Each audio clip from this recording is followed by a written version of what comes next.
Bonjour et bienvenue au 4e et dernier épisode d'Accès aux soins de santé, une capsule à la fois, un balado comportant plusieurs épisodes qui explorent les défis sur l'accès aux soins de santé au sein de diverses communautés spécifiques. Donc aujourd'hui, nous nous pencherons sur la réalité vécue par les personnes noires en ce qui a trait à l'accès aux soins de santé. Avant d'entrer dans le vif du sujet, prenons un moment pour reconnaître le territoire sur lequel nous sommes maintenant réunis. En réponse aux appels à l'action de la Commission de vérité et réconciliation, il est important de souligner que l'Université de Montréal est située sur un territoire autochtone non cédé et nous tenons à exprimer notre respect pour les personnes qui en sont des gardiennes traditionnelles depuis des générations. Donc, aujourd'hui, nous avons le plaisir d'accueillir deux invités. Dans un premier temps, nous allons accueillir Maître Fernando Belton, qui est un avocat criminaliste. Il est détenteur d'une maîtrise en droit criminel de la Osgoode Hall Law School. Il est chargé de cours à l'Université du Québec à Montréal, de l'Université de Montréal et de l'Université McGill. Il est le directeur de la clinique juridique de Saint-Michel. Dans un deuxième temps, nous avons également le plaisir d'accueillir Dr. Wolf Timan, qui est détenteur d'un baccalauréat en droit de l'Université de Montréal, d'un doctorat de premier cycle en médecine de l'Université de Montréal. Actuellement, il est résident en psychiatrie à l'Université de Montréal et il poursuit en même temps une maîtrise en droit et politique publique de la santé à l'Université de Sherbrooke.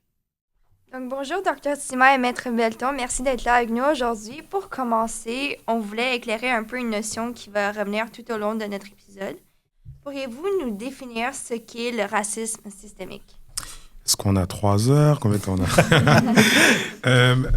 Le racisme systémique, c'est un concept que je pense qu'il est important que les gens doivent comprendre.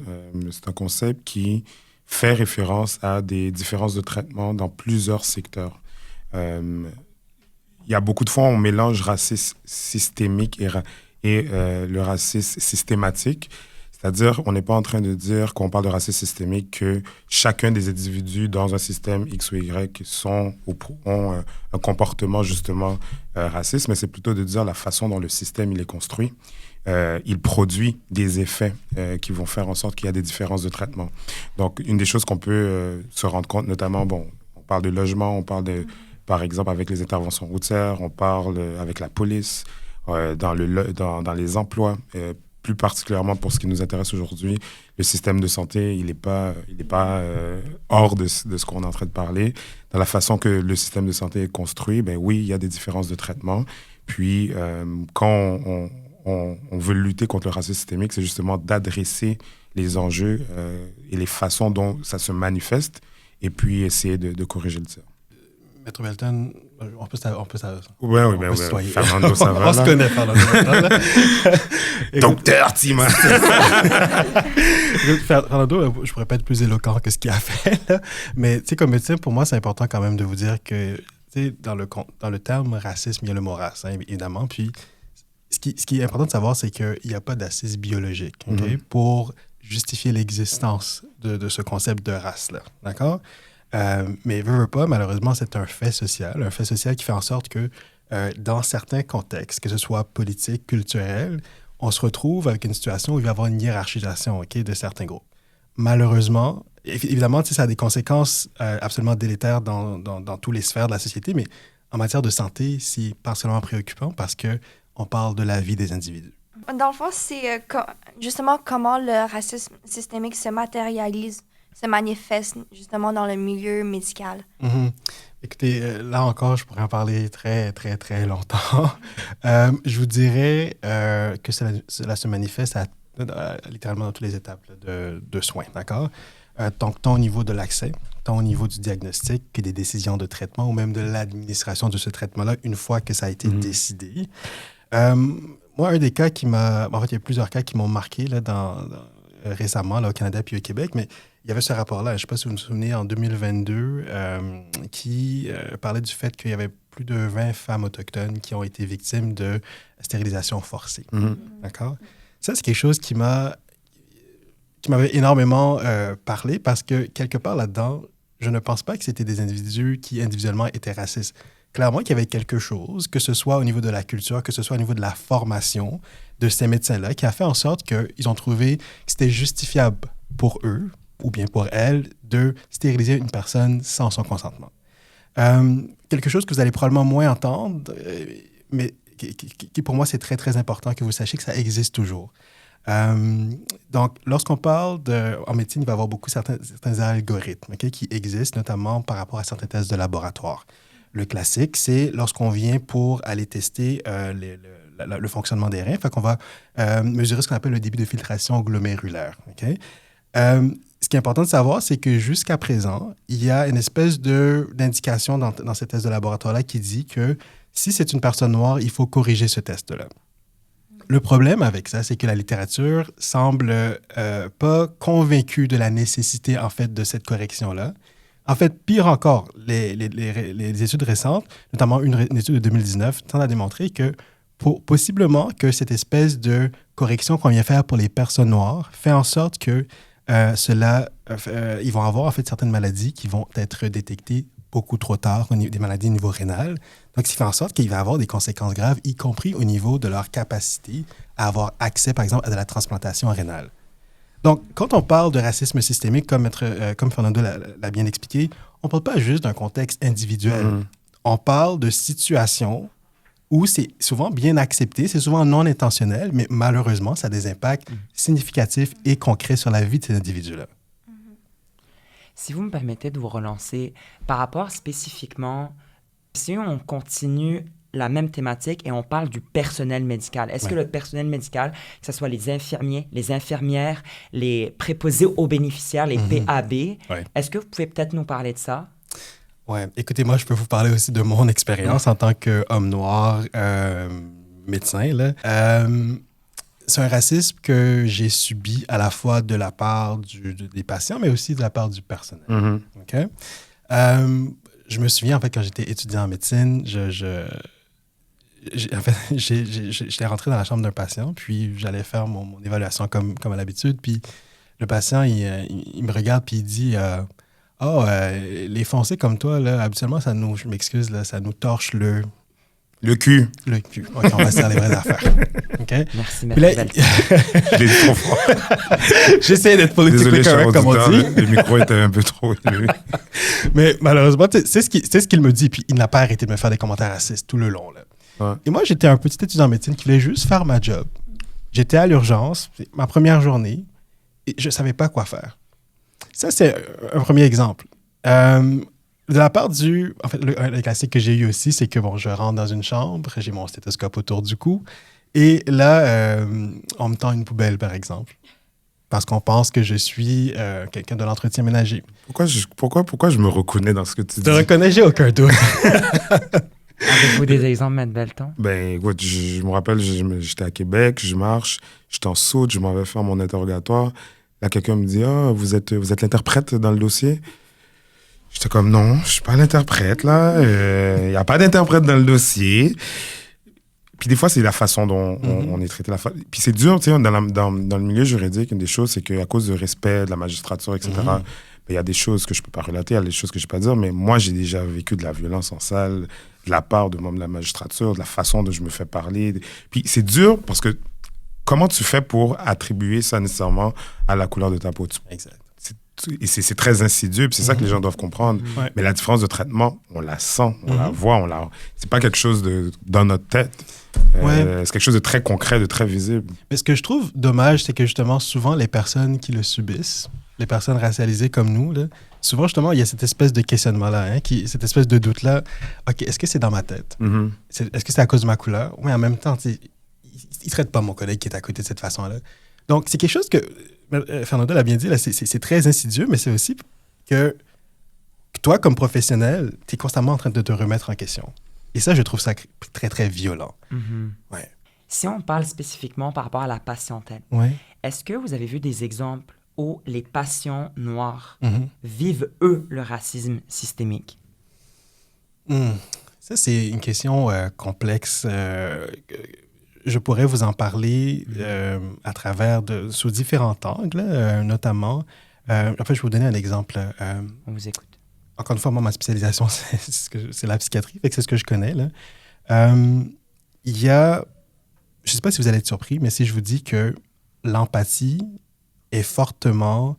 il existe un lien, en fait, entre la couleur de ta peau et la capacité à ressentir de l'empathie envers un individu. Donc, Absolument.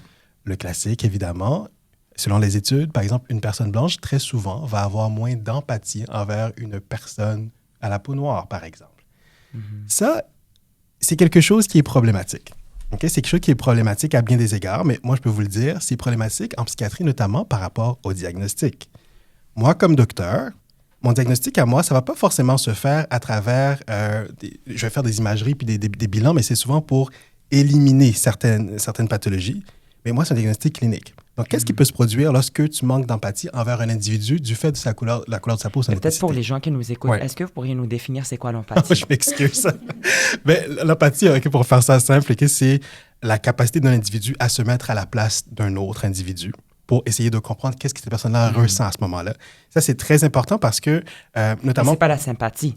Non, la sympathie, en fait, l'empathie, c'est que tu vas te mettre à la place de l'autre. La sympathie, c'est que tu vas vivre ce que l'autre y vit. C'est une nuance à faire. Donc, on parlait d'empathie, OK? Donc, en psychiatrie, par exemple, donc, je vais souvent me fier à ce que je vois. Je vais souvent me fier à des comportements, je vais souvent me fier à des émotions pour faire mon diagnostic.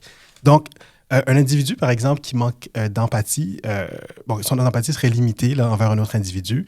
Donc, quand tu vois un patient qui, disons que ce patient-là, il est triste, mais toi, quand ton empathie est limitée envers lui, peut-être que tu vas percevoir ça comme étant de la colère. Le problème, lorsque tu vas percevoir ça comme étant de la colère, c'est que, notamment en psychiatrie, tu vas souvent avoir de l'agressivité plus rapidement. Quand tu vois de l'agressivité plus rapidement, ça signifie que tu vas faire ce qu'on appelle des codes blancs. Donc, ça signifie que plus facilement. Donc, ça signifie que tu vas appeler la sécurité, tu vas mettre des contentions chimiques, tu vas donner plus de médications, justement, qui peuvent être assez délétères pour calmer ce patient-là.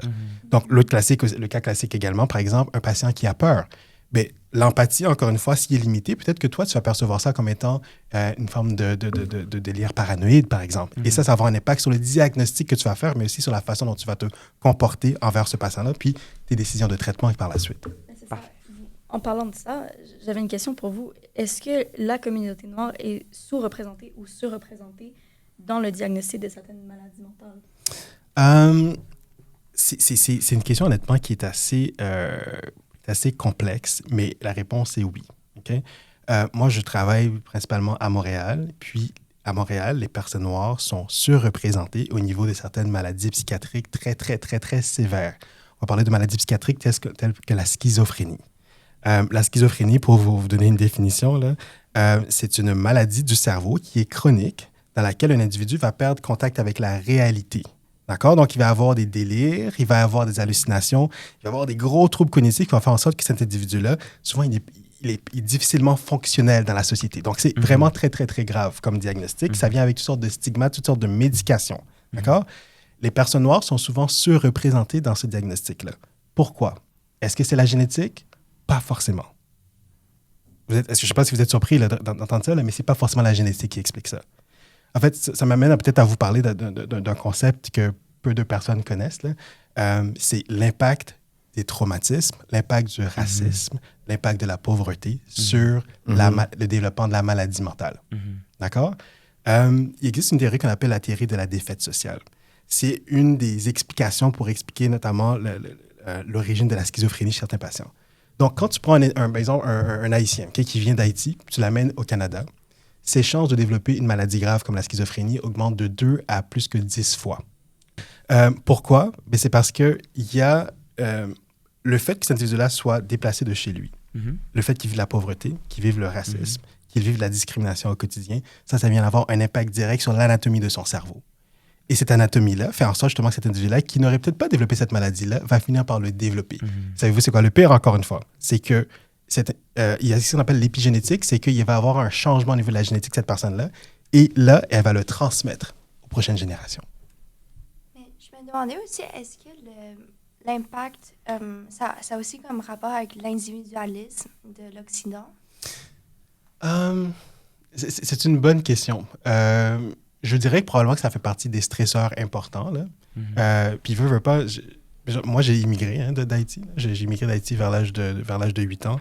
Et je me souviens que c'est une des choses qui avait beaucoup frappé ma mère, à quel point on était seuls. Alors qu'en Haïti, c'était une vie plus en communauté. Donc, c'est sûr que c'est un stress extrêmement important pour les individus. Donc, c'est sûr que ça peut faire partie justement des sources. Là. Maître Fernando Belton, quand vous écoutez Dr Tima s'exprimer de cette manière, est-ce qu'il y a des perspectives juridiques qui vous passent en tête? Ben, c'est sûr et certain que les enjeux de racisme systémique, comme Wolf vient d'en parler, qui sont dans le domaine médical, dans le domaine de la santé, je vois des liens très clairs là, avec le milieu juridique.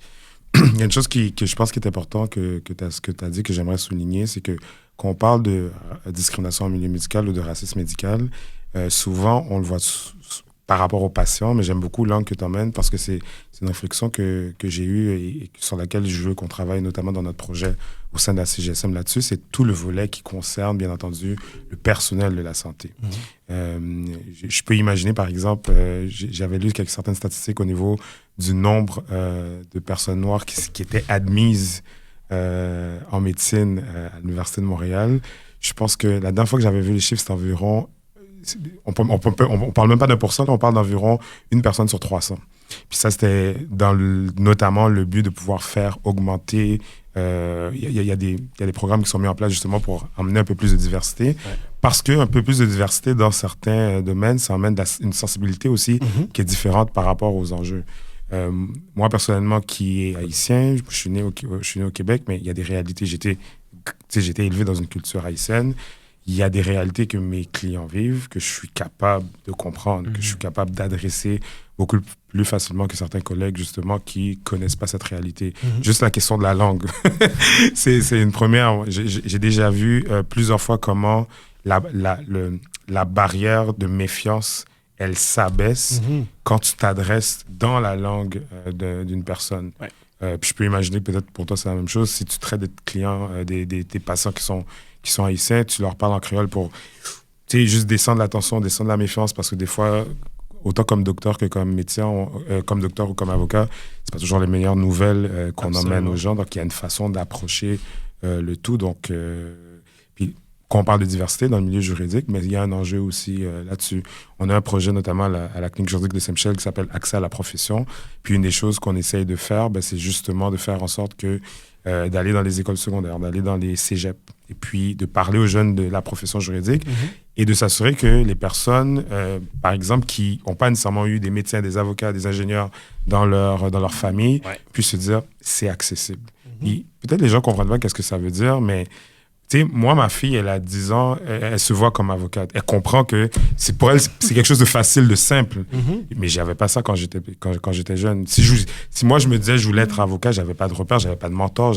Puis les avocats que je voyais à la télévision, ils ne me ressemblaient pas. C'est blanc. On va le dire. Donc, il y a quand même un enjeu important là-dessus. Puis d'un domaine à un autre, on peut voir que les réalités, elles se ressemblent. Ouais. Puis c'est pour ça qu'on adresse l'enjeu autour d'une question systémique qui est plus large que simplement des individus. Exactement. Puis si je peux me permettre de rajouter, là, il y a plein de points sur lesquels j'aurais voulu mais on a un temps limité, là, mais Fernando, comme tu viens de parler de l'importance justement d'avoir des professionnels qui sont diversifiés. Moi, je me souviens, j'avais été très surpris de voir qu'il y a certaines études qui tendent à démontrer que le fait d'avoir de la diversité ethnique, socio-culturelle au sein, par exemple, de certaines cohortes d'étudiantes, fait en sorte que même ces personnes-là qui ne viennent pas forcément là, de communautés racialisées, à la fin de leurs études, ils développent de meilleures compétences culturelles. Donc, c'est pas juste... Donc, oui, c'est super important pour la population qu'on va desservir comme avocat ou comme médecin, mais ça a aussi un impact positif pour le reste, justement, des collègues et des professionnels. Maître Belton, vous venez de mentionner la clinique juridique de Saint-Michel. Pouvez-vous nous en dire plus et nous expliquer quel est le but et quel projet vous visez? Donc, la clinique, c'est un organisme à but non lucratif qui a été fondé en 2019 par moi et Maître Lee-Martine Engrand, qui était étudiante en droit à l'époque. D'ailleurs, Nada Boumifta a été présidente pendant quelques années de cette clinique. Donc, on est un organisme qui vise tous les enjeux d'accès à la justice. Puis l'accès à la justice, Seigneur, c'est un concept qui est large, qui couvre beaucoup de choses. Ça peut être de comprendre tout simplement les jugements, de comprendre les lois. Ça peut être de dire, je veux avoir accès pour pouvoir faire défendre mes droits. Ça peut aussi, une fois que mes droits sont rendus, comment je fais pour exécuter ma décision? Même si j'ai une décision, si je ne suis pas capable de l'exécuter, est-ce que j'ai réellement accès à la justice? Donc, et le concept d'accès à la justice ne veut pas dire la même chose pour tous, parce que une des choses que j'ai comprises au cours des années, c'est que, et j'ai retenu ça d'une mentor que j'ai eu à la Cour municipale de Montréal pendant mon stage, Maître René Rioux, qui demandait toujours aux personnes plaignantes qu'est-ce qui ferait votre bonheur? Puis je comprenais pas la question, puis je la comprends mieux parce que quelqu'un vient dans mon bureau, quelqu'un vient à la clinique, ce qu'elle elle perçoit comme étant le problème, puis qu'est-ce qu'elle s'attend du processus, il faut l'adresser tout de suite. Des fois, les gens, c'est simplement d'avoir été entendus, puis ça, c'est correct pour eux. Certaines personnes, ils veulent avoir l'information. Certaines personnes, ils ont besoin de conseils. Certaines personnes, ils s'attendent à ce que tous leurs problèmes soient réglés. Donc, c'est un concept qui est large, puis on pourra en parler très longuement. Mais pour revenir à la clinique, au niveau des projets, outre, par exemple, des consultations juridiques qu'on offre, on est très actifs au niveau de tout ce qui est la lutte au profilage racial. C'est un enjeu, à mon sens, qui est important, qui perdure depuis des décennies, depuis trop longtemps. Et à la clinique, moi, j'enseigne notamment ici aussi à l'UDM un cours sur le profilage racial. On fait des interventions judiciaires. Le dossier Louemba, c'est peut-être un dossier qui va vous dire quelque chose. Oui. J'étais à la cour d'appel ce matin, notamment pour un aspect de ce dossier. Donc, on va aider les gens aussi, les accompagner au niveau juridique. Et on a un projet aussi autour de la question de la discrimination en milieu médical.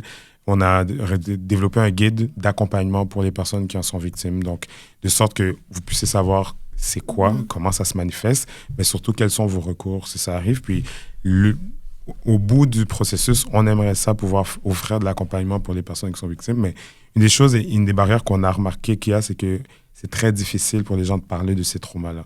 J'ai remarqué qu'on dirait qu'au niveau médical, il y a une couche de trauma qui est plus difficile.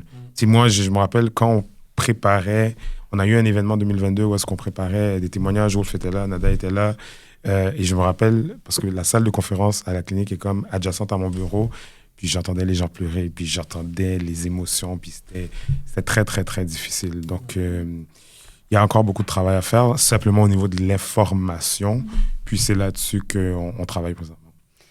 D'ailleurs, Dr. Tima, vous travaillez sur le projet mis en place par la clinique sur le racisme médical. Avez-vous quelque chose à rajouter là-dessus, au sujet? Je me souviens, en fait, Fernando m'avait approché, ça fait plusieurs années de ça. C'était à l'UDM, on s'était rencontrés. Oui, en fait, tu m'avais contacté avant. Ah oui, plusieurs années avant. Tu avais déjà cette... Fernando, c'est un visionnaire, on va se le dire. Là. Ça faisait des années, en fait, que tu avais cette idée-là en tête. Puis là, je pense, de mémoire, là, tu me diras, lorsqu'il y a eu, bien évidemment, tous les événements absolument terribles dans la pandémie, notamment avec Mme Chacon, là, tu m'as recontacté à nouveau parce que, justement, il voulait avoir comme une perspective médicale. Mais juste un instant, comment on peut avoir un meilleur duo? Le gars a fait un bac en droit, puis il est médecin. J'étais comme, he's back. We're not getting better than this. C'est bien gentil. Mais honnêtement, moi, c'est un sujet qui me touche particulièrement parce que mon papa est décédé dans des circonstances absolument terribles où le racisme a été très, très, très, très, très, très, très clair. Là, et à Montréal, docteur? Oui, à Montréal. C'était en 2019. J'étais étudiant en médecine. Et, tu sais, souvent, on va parler de beaucoup d'enjeux en lien avec... excusez, à chaque fois que j'en parle après des années, je peux devenir émotif. Là. Même quand on parle souvent, par exemple, du fait que pour les personnes noires, les personnes racialisées, souvent, on ne va pas prendre au sérieux leur douleur, on ne va pas prendre au sérieux leurs symptômes. Mon papa, c'était ça. C'était ça. Puis mon papa, il est décédé quelques jours plus tard dans des circonstances qui ont été littéralement traumatisantes. Donc, pour moi, ce projet-là, c'était plus que nécessaire. Si vous êtes confortable, est-ce que vous pouvez peut-être nous en parler pour qu'on comprenne comment dans cet exemple? Il n'y a pas de souci. Pour faire une histoire courte, c'était en 2019. J'étais à ma deuxième année de médecine. Et mon père, il avait 59 ans. Là, fait que il était jeune, mon père. Là, il était en bonne santé. C'était un homme qui travaillait très, très, très dur. Et pendant que j'allais avoir un examen, puis là, je reçois un appel de ma mère. Ma mère, elle ne m'appelle pas s'il n'y a pas une urgence. Là, puis elle me dit qu'elle a retrouvé mon père inconscient dans la salle de bain. Fait que là, elle m'a dit, bon, j'ai appelé une ambulance. Fait que là, moi, je cours pour le journal à l'hôpital. Puis quand j'arrive à l'urgence, il y a une infirmière. Mon père, il n'allait pas bien. Là, il faisait juste fixer le vide. J'avais de la misère à capter son attention. À l'époque, je ne le savais pas parce que j'étais de mes études, mais il y avait, dans le fond, des symptômes d'encéphalopathie. Donc, il y avait l'inflammation dans le cerveau. Il y avait quelque chose qui se passait dans son cerveau. Puis là, quand on arrive au triage, l'infirmière est comme « ton père, il n'y a pas grand-chose. » Puis là, je lui dis « Mais regardez, il est déshydraté. Mon père, il a 59 ans. Là, regardez, c'est pas normal que dans cet état-là, il n'était même pas capable de communiquer avec lui. » Puis là, elle me dit, non, il n'y a absolument rien, ton père. Puis à un moment donné, j'exige qu'elle fasse certaines manœuvres supplémentaires, notamment qu'elle prenne une température rectale. Puis mon père faisait 40 de fièvre. Et plus tard, en fait, ce qu'on a réalisé, c'est que mon père, en fait, on m'avait dit que mon père avait une petite grippe, là, mais mon père n'avait pas une petite grippe. Il y avait une infection dans le cerveau. Une infection que si j'avais pas été là pour pousser, il serait décédé probablement dans la soirée parce qu'il voulait retourner dans la salle d'attente, en fait. Et c'est pas fini. Donc, première infirmière, deuxième infirmière qui arrive, qui s'occupe de lui. Puis là, elle sort de la salle où mon père avait été mis en observation. Puis elle voit un ambulancier, là, châtain, yeux bleus. Puis elle lui dit « ce monde-là, c'est tout le temps la fin du monde. Le gars, il a une petite grippe. » Deuxième infirmière. Troisième infirmière. Mon père, 2 jours plus tard, il commençait à aller mieux. On parlait qu'il allait peut-être rentrer à la maison. Ma famille est allée le voir le soir en question. Puis vers minuit, ma mère lui avait parlé vers 11h. Vers minuit, on a reçu un appel de l'hôpital. À l'effet qu'il n'allait pas bien. Ma mère pleurait, puis là, je lui disais dans le taxi, écoute, maman, c'est pas comme s'il était mort. T'sais. Puis là, quand on arrive sur l'étage, il était en train de se faire réanimer. Donc, mon père est décédé cette nuit-là, puis au moment où ma mère l'a vu... Là, mes condoléances. C'est gentil. Au moment où ma mère l'a vu, justement, elle est tombée sur ses genoux, puis elle a crié. Puis une infirmière arrive et lui dit « Ça suffit, je ne veux plus entendre un mot, vous autres, vous croyez tout permis. » Donc, quand on parle de racisme, encore une fois, je trouve que c'est un bel exemple. Puis c'est une histoire que, peu importe le nombre de fois que je raconte, ça me rend émotif, mais c'est traumatisant. Puis ça, malheureusement, dites-vous, si moi, comme à l'époque, j'étais juriste, puis j'étais étudiant en médecine, j'étais capable d'être victime de ça, imaginez pour le commun des gens. Je vous remercie pour le partage, c'est vraiment apprécié. Mais là-dessus, Wolf, je te remercie d'en parler, parce que chaque fois qu'on en parle, ça a l'air de rien... Puis moi, j'ai perdu mon père en 2020. Donc, c'est sûr, ça me ramène un petit peu à cette époque-là. Mais une des choses que je suis content, c'est que ces histoires-là se rendent à des lieux qui peuvent faire réfléchir les gens. Ouais. On a réussi à travailler pour faire en sorte, notamment que Radio-Canada, il y a une émission qui s'appelle Pas te mentir, auquel tu as participé avec mon ami Shelby, qui a fait un travail vraiment incroyable, qui a justement produit Je me rappelle, Shelby me parlait sur les médias sociaux, elle me disait « Est-ce que tu as des sujets que tu pourrais me pitcher ?» J'étais comme « Ouais, j'ai un sujet, puis je pense que je lui avais donné ton numéro, puis finalement, ça finit par cliquer. » Puis ça, c'est un épisode que je vais inviter les gens à aller voir sur tout.tv, qui est disponible. Je pense que c'est important que certains lieux, où est-ce que des enjeux comme ceux-là, c'est difficile de comprendre pourquoi la coroner qui a analysé le dossier de Georges Sechakwan, la recommandation numéro 1 qu'elle porte a rapport au racisme systémique. Absolument. Et c'est sûr et certain, le gouvernement a tabletté son rapport dès sa sortie, mais j'aimerais que les gens qui nous écoutent comprennent que ça a un impact sur la vie des gens qui en sont victimes. Ouais. Puis, il y a des décès, il y a des gens qui en souffrent, il y a des mauvais diagnostics, il y a des cours de vie à un certain moment qui est changé. Quand un diagnostic arrive, par exemple, 24 heures plus tard, ça peut faire en sorte que la vie d'une personne est complètement changée. Donc, ça fait réfléchir tout ça. Mes condoléances pour ton père en passant, je savais pas. Merci beaucoup. Pourriez-vous, en fait, nous expliquer le rôle de la déontologie médicale là-dedans, dans cette lutte, et quel est le processus de dépôt d'une telle plainte? C'est quoi, par exemple, ses résultats possibles, son taux de réussite? J'ai pas de statistiques là-dessus. C'est quand même quelque chose d'intéressant à regarder, mais c'est pas un enjeu sur lequel, jusqu'à aujourd'hui, le milieu juridique s'est vraiment penché, pour être très honnête avec vous. Parce que, contrairement, par exemple, aux policiers, l'aura qui vient avec le statut de docteur fait en sorte que les gens ont peur. Les gens sont pas prêts à pointer du doigt parce que, a priori, un docteur, c'est bienveillant, ça veut le bien, ça veut la santé. Puis, je suis à peu près sûr que la grande majorité des gens qui pratiquent dans ce domaine-là, ils sont là pour ça. Et je pense qu'il y a beaucoup de gestes qui sont commis. C'est pas des gestes qui sont avec une intention malveillante, mais ça vient avec certains stéréotypes qu'on peut avoir. Wolf parlait tout à l'heure de la question de la douleur, de la tolérance à la douleur. ben, c'est sûr et certain que si dans votre esprit, vous avez déjà comme stéréotype que ben, les personnes noires, ben, quand ils ont mal, ils sont capables de, par exemple, tolérer la douleur un petit peu plus ou qu'ils sont plus résistants à la douleur, ben, vous n'allez pas prêter attention à certains signes qui peuvent, en fait, être des signes qui sont précurseurs de quelque chose de beaucoup plus grave. Donc, le collège des médecins, normalement, c'est l'endroit c'est l'organe qui existe pour gérer ce genre de cas-là. Il existe toujours la possibilité d'aller devant la commission des droits de la personne, de regarder aussi au niveau des établissements même. Il y a la possibilité de faire des plaintes. Il y a le protecteur du citoyen. Donc, une des choses que j'ai invité les gens à faire, le guide qu'on a produit quand même assez complet, regroupe un ensemble de recours qui sont possibles pour les gens qui estiment qu'ils ont été victimes. C'est sûr et certain que la question de la preuve est toujours très difficile à faire. Moi, j'ai déjà accompagné au moins 2 familles qui ont vécu un deuil dans des situations médicales très troublantes. Puis, je me rappelle notamment un cas où est-ce qu'il y avait eu un mauvais diagnostic et c'est une jeune fille, 21 ans, la vie devant elle, puis mauvais diagnostic fait en sorte que la petite est décédée. Et on s'approchait du délai de prescription de 3 ans. Et le père voulait faire, comment on dit, exhumer le corps pour faire une deuxième autopsie. Mmh. Et je me rappelle quand j'ai dit à ses parents-là, je leur ai dit, il faut tourner la page. Vous ne pouvez pas vous remettre. Vous ne pouvez pas vous imposer sous ça parce que mon avis juridique, c'est que ça n'allait pas donner le résultat qui escomptait. Puis je me rappelle le silence lourd d'1 minute qui est resté dans cette salle où est-ce que j'étais.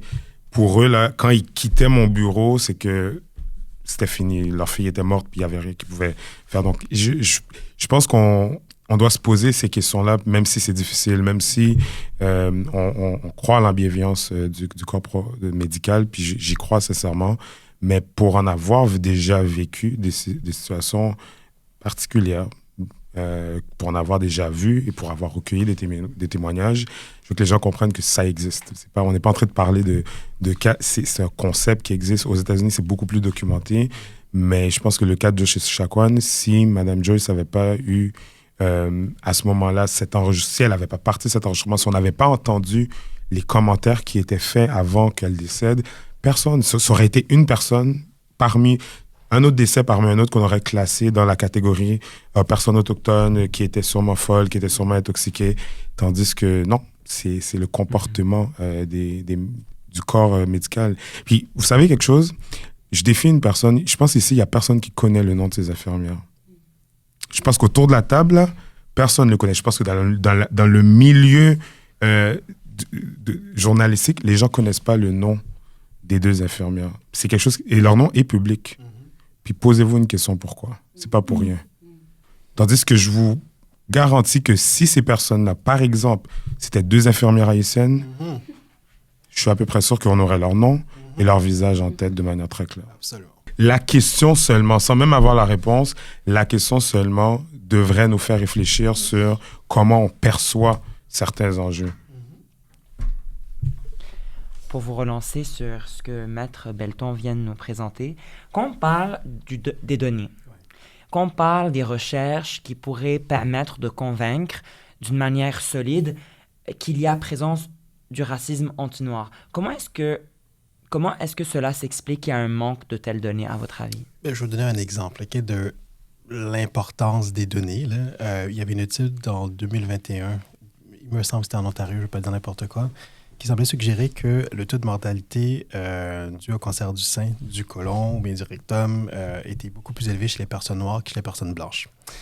Le problème, c'est que, contrairement aux États-Unis puis au Royaume-Uni, au Canada, les registres canadiens ne recueillent pas systématiquement des données qui sont fondées sur l'ethnicité. Fait que là, ce qui se produit, c'est que les gens, ils décèdent, mais là, tu sais pas, vu qu'ils ne recueillent pas les données avec l'ethnicité, fait que tu sais pas que ces personnes-là, par exemple, c'est des personnes noires. L'enjeu avec ça, c'est que ces gens-là, ces communautés-là se retrouvent à mourir en plus grand nombre par rapport à certaines pathologies, sans qu'on ait à réaliser qu'elles décèdent en plus grande quantité et surtout pourquoi. Un des enjeux qu'on a, pourquoi il n'y a pas assez de recueil de données, c'est qu'on a un gouvernement actuellement qui ne reconnaît pas le racisme systémique. Quand nos décideurs ne reconnaissent pas le racisme systémique, qu'est-ce qui se passe? C'est qu'ils ne donnent pas le financement nécessaire pour pouvoir justement avoir ces données-là en question, pour pouvoir aller justement lutter contre la source de ces enjeux-là. Et ça, pour moi, c'est un enjeu qui est majeur. Parfait.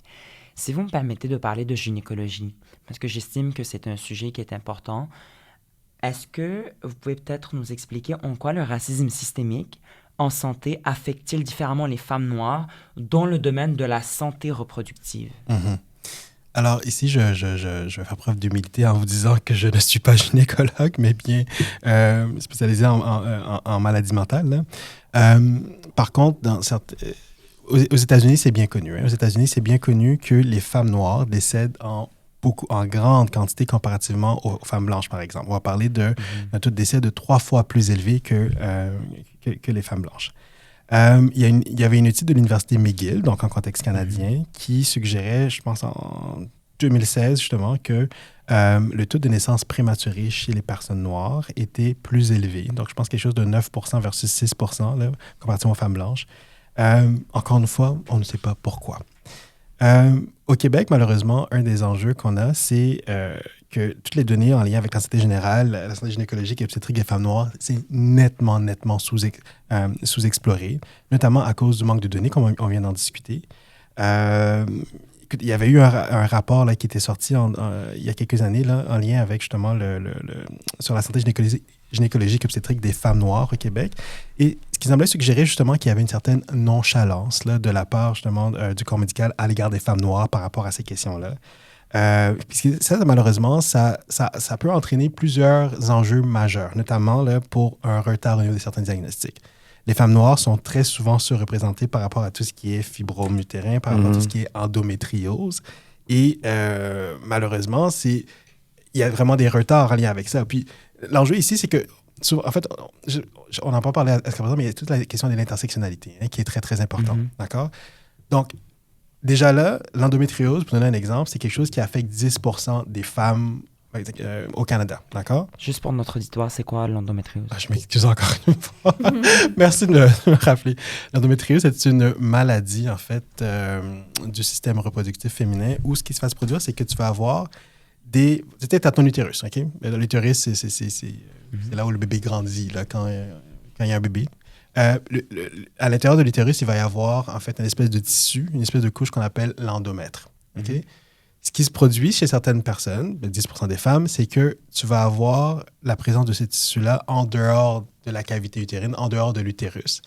Et là, ce qui va se produire, c'est que lorsque les femmes ont leur menstruation, il va y avoir des très, très, très, très, très grosses douleurs absolument terribles qui vont accompagner ça. Et 50% de ces femmes-là vont avoir des problèmes d'infertilité, malheureusement.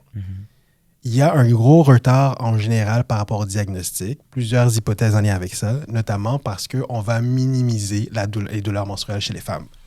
Quand on parle d'intersectionnalité, c'est que les femmes noires sont des femmes, mais aussi elles sont noires. Donc vient également justement cette espèce de complexité, cette barrière supplémentaire avec tous les stéréotypes qui l'accompagnent. D'accord? C'est ça que je dis, c'est un sujet qui est extrêmement complexe. Mais oui, malheureusement, on manque de données dans le contexte canadien, mais clairement que possiblement que justement il y a un enjeu. Merci. Merci beaucoup. Peut-être pour clôturer notre balado sur une note plutôt optimiste, pouvez-vous nous partager peut-être 2 pistes de solutions qui pourraient peut-être être mises en place en matière de santé publique? Moi, la première chose que je vais dire, là, c'est qu'on ne pourra pas avoir d'avancées importantes tant et si longtemps que notre gouvernement ne reconnaîtra pas l'existence du racisme systémique. Moi, c'est la première chose que je vais dire comme médecin, puis ça, je l'ai dit en 2020, puis je le redire encore aujourd'hui. Puis, tant et si longtemps qu'il n'y a pas une reconnaissance de la part de nos décideurs de l'existence du racisme systémique, on ne pourra pas avoir des changements importants puis qui vont être durables. Après ça, tout ce qu'on va avoir, c'est de la poudre aux yeux. Okay? Première chose. Deuxième chose, il va falloir revoir la formation des différents professionnels de la santé. On adore, tu sais, c'est très à la mode de donner des formations là, en lien avec le racisme et des choses comme ça, des formations qui sont sporadiques. Ces formations-là sont importantes et que je ne suis pas en train de minimiser l'importance de ça. Par contre, ce que les études tendent à démontrer, c'est qu'il y a un impact assez limité de ce genre de formation-là. C'est primordial qu'il il y ait dans le corpus, dans la formation des différents professionnels, que ce soit intégré tout au long de leur formation des compétences en matière culturelle, des informations en lien, des connaissances en lien avec le racisme, surtout le racisme systémique. D'accord? Moi, là, j'ai fait ma médecine, j'ai dû me former par rapport à ces questions-là moi-même. Et c'est pas normal. Si je retourne la question, Maître Belton, est-ce que vous pouvez peut-être nous expliquer deux solutions, nous présenter deux solutions également pour mettre en lumière, premièrement, ce racisme systémique qui est vécu par la communauté noire et dans un deuxième temps, le limiter, voire faire en sorte qu'il n'existe plus?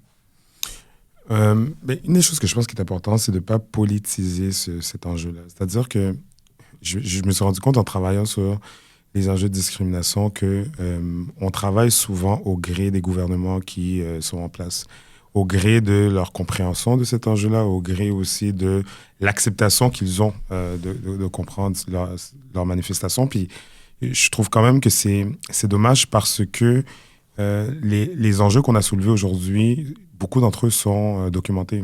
On parle de chiffres, on parle de données, on parle de témoignages qui ont été recueillis, des fois même sur des décennies. Donc, on n'est pas en train de juste parler de cas isolés, on parle d'un enjeu qui est beaucoup plus large que ça. On n'a pas beaucoup abordé cette question-là aujourd'hui parce qu'il faudrait faire une émission complète là-dessus, mais toute la question des personnes autochtones dans le milieu de santé, dans le milieu de la santé, on l'a abordé, c'est notre premier épisode. Ouais. Ah bon. Dans le cas de 7 épisodes, mais dans le cas de l'émission, on l'a fait. Mais c'est une façon de vous dire que c'est un enjeu qui est très, très large. Je pense que parmi les solutions, c'est important de se renseigner. Je vais inviter les gens aussi à faire beaucoup attention à comment... Alors, l'importance qu'ils donnent aux paroles des politiciens ou comprendre que quand les politiciens parlent de l'enjeu, ils parlent toujours d'un angle politique. Des fois, ça s'éloigne des faits. Des fois, ça s'éloigne des réalités du terrain. Et même la façon que certaines choses sont rapportées dans les médias, il faut aller un petit peu plus loin. Donc, les alliés, les gens qui... C'est ça, justement, comment on peut être un allié pour faire un petit bref mot de la fin? Comment les gens peuvent être alliés? Ben, c'est de s'informer, c'est vraiment de pas simplement se limiter à ce qu'on entend dans les médias, à ce que vous entendez dans les radios mainstream, parce qu'il y a une façon dont ça va être emmené qui est souvent aligné sur le discours politique. Et le discours politique, là-dessus, il s'éloigne très souvent de la réalité parce que c'est un enjeu politique. Reconnaître... Je me rappelle à un moment donné, pour terminer, que je pense que c'était le gouvernement Legault qui faisait référence à la mémoire des personnes, des personnes autochtones, des jeunes autochtones qui ont été oubliés dans les pensionnats. J'ai dit, puis moi je me rappelle, j'avais écrit ça dans mon statut, j'ai dit, leur mémoire, c'est pas qu'elle a été oubliée, c'est que leurs corps sont dispersés dans les terrains des églises de notre province. Puis ça, c'est des choses dures à dire. Si on n'est pas capable de le reconnaître, qu'on a, par exemple, si on parle de génocide en parlant de personnes autochtones, il y a des gens qui vont s'insurger, mais si c'est pas un génocide, c'est quoi? Donc, il y aurait beaucoup de choses à dire, mais je vais m'arrêter là-dessus. Merci beaucoup. C'était une très belle discussion et on vous invite à venir écouter nos autres épisodes puisque c'est notre dernier. Donc, merci à tous. Ça va faire réfléchir notre audience aussi. Bien, merci à vous de l'invitation. Merci.